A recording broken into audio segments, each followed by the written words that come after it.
आप देख रहे हैं जी बस यूट्यूब चैनल और मैं हूं रमेश। और आज हम लोग जानेंगे यहाँ पे क्लास 10th का और चैप्टर हमारा क्या होगा, क्लास 10th का 1 होगा, जिस चैप्टर का नाम है प्रकाश का प्रवर्तन यानी रिफ्लेक्शन ऑफ द लाइट। इसमें हम लोग जानेंगे आज नोट्स को। तो चलिए हम लोग बुक को रीडिंग करेंगे और नोट्स को बनाएंगे और उसको हम लोग समझेंगे। सबसे पहले हम लोग जानेंगे प्रकाश क्या है यानी लाइट क्या है। तो देखिए यहाँ पे इसका परिभाषा होता है जो एग्जाम में पूछता है लाइट क्या है।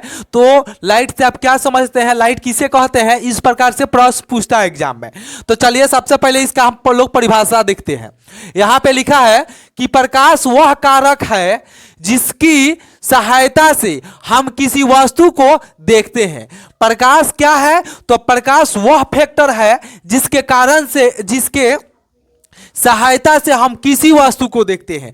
मान लीजिए हम एक लाइट लेते हैं, हमको बुक को देखना है। तो बुक को देखना है, अगर इस जैसे कमरा है, कमरा में लाइट चारों ओर से बंद कर दिया जाए, एक बुक रख दिया जाए, अब बोला जाए कि आप बुक को उठाइए तो आपको दिखाई नहीं देगा। या पेन है, उसको रख दिया जाए, बोला जाए कि पेन को उठा के लाइए कमरा से और उसमें प्रकाश नहीं हो, लाइट नहीं हो, तो आपको वो दिखाई नहीं देता है। ठीक है, तो हम लोग को कोई भी वस्तु को देखने के लिए प्रकाश की जरूरत होती है, यानी एक लाइट की जरूरत होती है। जहां से हम लाइट मारते हैं तो हमारे बुक या पेन जो भी होता है उस पे प्रकाश पड़ता है और रिफ्लेक्शन के बाद हमारे आंखों पे आता है, तब हम उस वस्तु को देख पाते हैं। चलिए आप समझ गए प्रकाश क्या है। अब प्रकाश बहुत अनिवार्य है कोई वस्तु को देखने के लिए भी। चलिए दूसरा हमारा है यहाँ पे प्रकाश की स्रोत क्या है, यानी लाइट स्रोत आपको बताना है।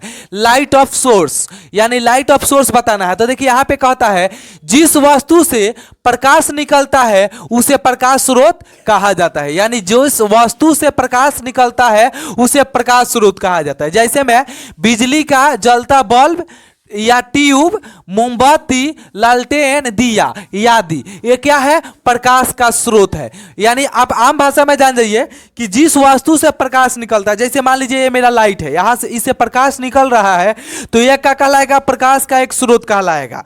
ठीक है, चलिए हम लोग आगे जानेंगे। यहां पे प्रकाश एक प्रकार की ऊर्जा है। प्रकाश क्या है, तो एक प्रकार की ऊर्जा है। याद रखिए प्रकाश एक प्रकार की ऊर्जा है, अगर उसको ऊर्जा नहीं मिलेगा तो प्रकाश नहीं दे पाएगा। यहां पे लिखा है, फिर हम लोग नोट्स में यहां पे जानेंगे कि विभिन्न प्रकार की ऊर्जा को प्रकाश में बदला जाता है, यानी विभिन्न प्रकार की जो ऊर्जा होती है उसी को प्रकाश में बदलते हैं। अगर ऊर्जा नहीं होगा उसमें तो प्रकाश में परिवर्तित नहीं होगा। जैसे तेल रासायनिक ऊर्जा है। तेल जो है, अगर मान लो हमको दिया जलाना है तो उसमें तेल डालेंगे, मीठी तेल, सरसों तेल, कोई भी डालेंगे, तो तेल जो है वो रासायनिक ऊर्जा है और रासायनिक ऊर्जा से हम लोग कौन सी प्रकाश प्राप्त करते हैं। दूसरा आपका आ जाता है बिजली का बल्ब, विद्युत ऊर्जा है, यानी आपको बिजली का एक बल्ब है उसको जलाना है तो आपको बल्ब ऐसे नहीं जलेगा, आपको विद्युत ऊर्जा की जरूरत होती है। अगर आप उसको विद्युत ऊर्जा नहीं दीजिएगा तो बिजली का बल्ब नहीं जलेगा। यानी आप रखिए ऊर्जा, जैसे जनरेटर चलाने के लिए आप ऊर्जा देते हैं विद्युत तब चलता है, या पंखा चलाते हैं तो अब आप विद्युत ऊर्जा देते हैं तो वो पंखा नाचने लगता है। उसी प्रकार आपको प्रकाश निकालना है तो आप क्या करेंगे, विद्युत ऊर्जा देंगे तबे वो बल्ब चलेगा। चलिए हम लोग नेक्स्ट यहां पे जानेंगे प्रदीप, या इसको कहते हैं दीप्तमान, यानी लेमिनस क्या है, यानी प्रदीप क्या है। तो देखिए इसकी परिभाषा को हम लोग समझेंगे। वे वस्तुएं जो प्रकाश उत्सर्जित करती है वह प्रदीप या दीप्तमान वस्तुएं कहलाती है, यानी दीप्तमान वस्तुएं कहलाती है। कौन, जो वे वस्तुएं जो प्रकाश को उत्सर्जित करती है, जो प्रकाश को उत्सर्जित करती है। जैसे में देखिए सूर्य, मोमबत्ती, बिजली का जलता बल्ब आदि। यानी यहां पे देखिए आप प्रकाश तो जान गए, भले आप जान गए यहाँ पे कि प्रकाश क्या है। तो प्रकाश कौन कौन से वस्तु देता है, जो प्रकाश उत्सर्जित करता है यानी प्रकाश को देता है तो उसे हम लोग प्रदीप कहते हैं, प्रदीप वस्तुएं कहलाते हैं। जैसे में देखिए सूर्य क्या है, तो सूर्य प्रकाश देता है। मोमबत्ती को हम लोग जलाते हैं तो वह प्रकाश देती है, और बिजली का बल्ब हमें क्या देता है, प्रकाश देता है। और जो वस्तु हमको प्रकाश उत्सर्जित नहीं करता है, यहां पे लिखा है अप्रदीप, प्रतिम, नॉन लुमिनस क्या है, तो वे वस्तुएं जो स्वयं कोई प्रकाश उत्सर्जित नहीं करती है वह अप्रदीप वस्तुएं कहलाती है, जो प्रकाश उत्सर्जित नहीं करेगा। मान लीजिए मेरा पेन है, तो पेन को कहेंगे प्रदीप है कि अप्रदीप है, तो आप इसको कहिएगा अप्रदीप है, क्योंकि यह प्रकाश नहीं निकालेगा। मान लीजिए आपका ये बोर्ड है, बोर्ड क्या है, प्रदीप है या अप्रदीप है, तो आप ऑब्जेक्टिव में इस टाइप का क्वेश्चन आएगा कि आपका जो बोर्ड है, ब्लैक बोर्ड या व्हाइट बोर्ड, वो क्या है, प्रदीप है या अप्रदीप है, तो आप बता सकते हैं यह अप्रदीप है, क्योंकि यह प्रकाश नहीं उत्सर्जित कर रहा है, यानी प्रकाश उत्सर्जित नहीं कर रहा है, दे नहीं रहा है, तो इसलिए क्या है, अप्रदीप है। जैसे में देखिए टेबुल, कुर्सी, पुस्तक, पौधा, ये क्या है, अप्रदीप है। यानी आप कहा जाएगा कि टेबुल आपका प्रकाश देता है, तो नहीं देता है भाई। आपका कहा जाएगा कि कुर्सी क्या प्रकाश देगा, तो नहीं देगा। पुस्तक प्रकाश देगा, तो नहीं देगा। तो ये अप्रदीप हो गया। प्रदीप और अप्रदीप आप जान गए कि क्या है, क्या। तो चलिए हम लोग नेक्स्ट यहाँ पे जानेंगे पर्णीकरण, यानी पर्णीकरण जानेंगे और इसकी परिभाषा को समझेंगे। स्कैटरिंग का कहता है प्रकाश जब सूक्ष्म कणों पर पड़ता है, प्रकाश जब सूक्ष्म कणों पर पड़ता है तो वे कण उन पर पड़ने वाले, तो वे कण उन पर पड़ने वाले प्रकाश की कुछ ऊर्जा को, प्रकाश की कुछ ऊर्जा को अवशोषित यानी ऑब्जर्व कर फिर उसे चारों ओर यहाँ पे छूट गया है, चारों ओर विकसित करते हैं। इस प्रक्रिया को पर्णीकरण कहलाता है। देखिए पर्णीकरण क्या होता है, जब आपका सूर्य का प्रकाश पड़ता है किसी वस्तु पर, या आप किसी वस्तु पर लाइट मारते हैं, तो वो क्या करता है, कुछ प्रकाश को अवशोषित कर लेता है, ऑब्जर्व कर लेता है, यानी वो अपने पास रख लेता है, और फिर उससे क्या करता है, कुछ समय बाद वो चारों ओर विकसित करता है, यानी छोड़ता है, तो उसे हम लोग क्या कहते हैं, पर्णीकरण कहते हैं। जैसे मैं आप छोटू समझ जाओ, इसमें ऑब्जेक्टिव में पूछेगा कि सूर्य उगने या डूबने से पहले हमें किस प्रक्रिया के कारण दिखाई देता है, तो पर्णीकरण के कारण दिखाई देता है। सूर्य डूब जाता है फिर भी हमको लाइट रहता है। मान लो अभी हम लोग का क्लास छुट्टी हो गया, सूर्य दिखाई नहीं दे रहा, फिर भी हम लोग अपने घर तक पहुंच जाएंगे, क्योंकि प्रकाश रहता है, वायुमंडल में प्रकाश रहता है। तो क्यों रहता है, तो वायुमंडल में छोटे छोटे धूल कण होते हैं, वो धूल कण क्या करते हैं,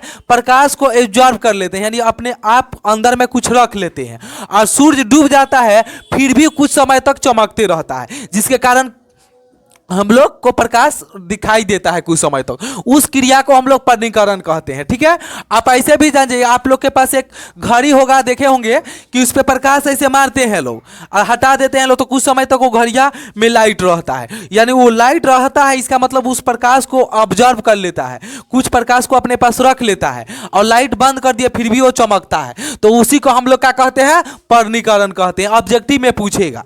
तो चलिए हम लोग पर्णीकरण को समझ गए। आगे हम लोग समझते हैं यहाँ पे प्रकाश की किरण क्या है। प्रकाश किरण जानेंगे, रे ऑफ लाइट जानेंगे यहाँ पे। तो देखिए रे ऑफ लाइट के बारे में हम लोग जानेंगे और समझेंगे। चलिए सबसे पहले इसका परिभाषा हम लोग जानते हैं। कहता है किसी प्रदीप पदार्थ से, प्रदीप आप जान गए ना, जिसे प्रकाश निकलता है, जाना है ना छोटू, यहाँ पे जिसे प्रकाश निकलता है, प्रदीप पदार्थ से प्रकाश सरल रेखा में सभी दिशाओं में जाता है। एक सरल रेखा में चलने वाले प्रकाश को प्रकाश की किरण कहते हैं। प्रकाश की क्या कहते हैं, किरण कहते हैं। समझिए पहले छोटू इसको, यहाँ पे लिखा है किसी प्रदीप पदार्थ, यानी प्रदीप का मतलब जिसे प्रकाश निकलती है, और प्रकाश सरल रेखा में सभी दिशा में निकलती है। मान लो हम एक यहाँ पे बल्ब लेंगे, बल्ब को ऐसे जलाएंगे, तो बल्ब का जो प्रकाश होगा, जैसे मान लो यही मेरा मोमबत्ती है, जल रहा है मोमबत्ती यहाँ से, तो इधर भी इसका रे जाएगा, इधर भी जाएगा, इधर भी जाएगा, इधर ऊपर भी जाएगा, चारों तरफ जाएगा। तो चारों तरफ जाएगा, तो मान लो यहाँ से सूर्य है, सूर्य का प्रकाश चारों तरफ जा रहा है, तो एक दिशा में जो जाएगा, एक दिशा में सीधे जा रहा है, मान लो इसी दिशा में पूर्व साइड या पश्चिम साइड जा रहा है, तो उसे हम लोग क्या कहते हैं, किरण कहते हैं। क्या कहते हैं, किरण कहते हैं। यानी प्रकाश सीधा जा रहा है, हमारे आंख तक प्रकाश पड़ेगा तो हम बोलेंगे प्रकाश की किरण हमारे आंखों पर पड़ रहा है, कि ना जी। तो प्रकाश किरण समझ गया। अब आता है यहाँ पे समझने वाली दूसरा बात कि किरण पुंज क्या है, यानी इसको कहते हैं हम लोग बीम, यानी किरण पुंज क्या है। तो देखिए प्रकाश की किरणों के समूह को प्रकाश का किरण पुंज कहते हैं। यानी प्रकाश के किरणों के समूह को, मान लो प्रकाश इधर से लाइट हम मारे हैं और पूरा लाइट किसी तरफ जा रहा है, पूरा लाइट जा रहा है, तो हम लोग क्या कहेंगे, प्रकाश की किरण पुंज हमारे ऊपर पड़ रहा है। क्या पड़ रहा है, पूरा प्रकाश हमारे ओर जा रहा है। उधर से कोई लाइट मेरे मुंह पर मार रहा है और पूरा प्रकाश मेरे ही तरफ आ रहा है, क्या जी, तो हम लोग बोलेंगे प्रकाश के किरण नहीं आ रहा है, पूरा किरण पुंजे आ रहा है, कि ना जी, उस पूरे समूह प्रकाश हमारे आ रहा है। तो चलिए हम लोग नेक्स्ट वीडियो में जानेंगे नेक्स्ट क्वेश्चन को। तब तक के लिए धन्यवाद, थैंक्स, जय हिंद। और आपको जी बस जी यूट्यूब चैनल पर रेगुलर 10th क्लास के सभी विषय को नोट्स और क्वेश्चन आंसर मिलेगा, इसलिए हमारे चैनल को आप सब्सक्राइब कर लें, लाइक करें, शेयर करें, कमेंट करें। जय हिंद, थैंक्स।